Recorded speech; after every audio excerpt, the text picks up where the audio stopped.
আসসালামু আলাইকুম সুপ্রিয় দর্শক, আশা করছি আপনারা সবাই ভালো আছেন। আজকের পর্বে টমেটো দিয়ে একটা স্পেশাল রেসিপি তৈরি করে দেখাবো। আমার মায়ের হাতের এই স্পেশাল টমেটোর রেসিপিটা, যেটাকে আমরা সবাই বলে থাকি টমেটোর চাশনি, এটা কিভাবে ঘরোয়া উপকরণ দিয়েই তৈরি করে ফেলা যায় সেটাই দেখাবো।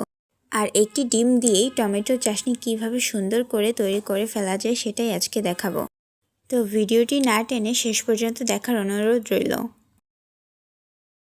তো এই জন্য প্রথমেই চুলায় একটা কড়াই বসিয়ে রান্নার তেল দিয়ে দিতে হবে।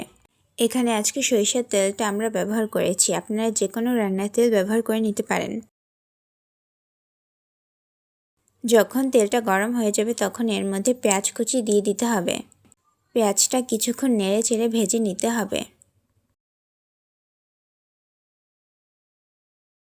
এবার দিয়ে দিতে হবে কাঁচামরিচ কুচি।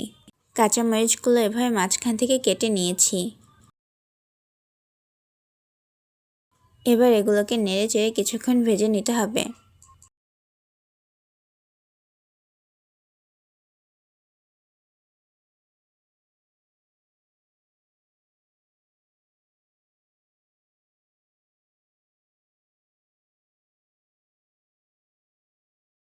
এবার দিয়ে দিতে হবে লবণ, হলুদ গুঁড়া, মরিচ গুঁড়া।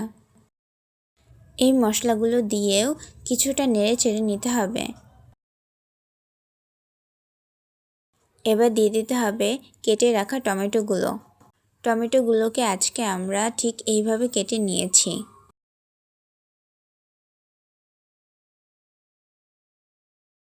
এবার এটাকে কিছুক্ষণ নেড়ে চেড়ে নিয়ে মশলাটাকে মিশিয়ে নিতে হবে।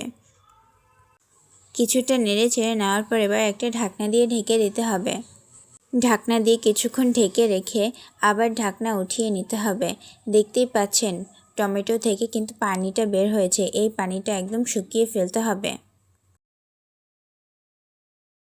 এভাবে কিন্তু একটু পরপর অনবরত নেড়ে চেড়ে দিতে হবে।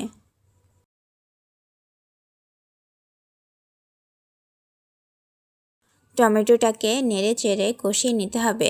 এটার ভিতর থেকে যে ঝোলটুকু বের হয়েছে, মানে পানিটুকু বের হয়েছে, সেটা একদম যেন মাখা মাখা হয়ে যায় টমেটোর মধ্যে।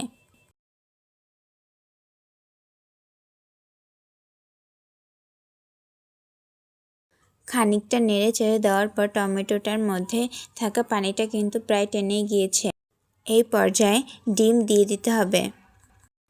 আমরা এখানে 2টি ডিম ব্যবহার করেছি।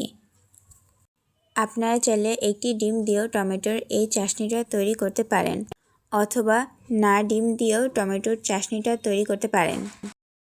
ডিম দিয়ে কিন্তু সাথে সাথে নেড়ে দেওয়া যাবে না, কিছুক্ষণ ডিমটাকে শক্ত হতে দিতে হবে। আমি ডিমটাকে না নেড়ে এভাবেই রেখে দিয়েছি। এই পর্যায়ে দিয়ে দেব রসুন কুচি।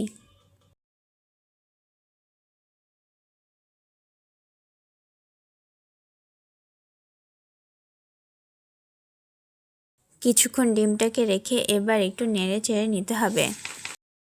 এভাবে নেড়ে চেড়ে কিছুক্ষণ জাল করে নিলেই কিন্তু তৈরি হয়ে যাবে।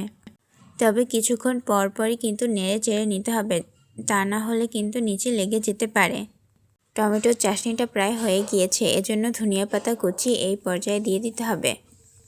এবার নেড়ে চেড়ে নিতে হবে।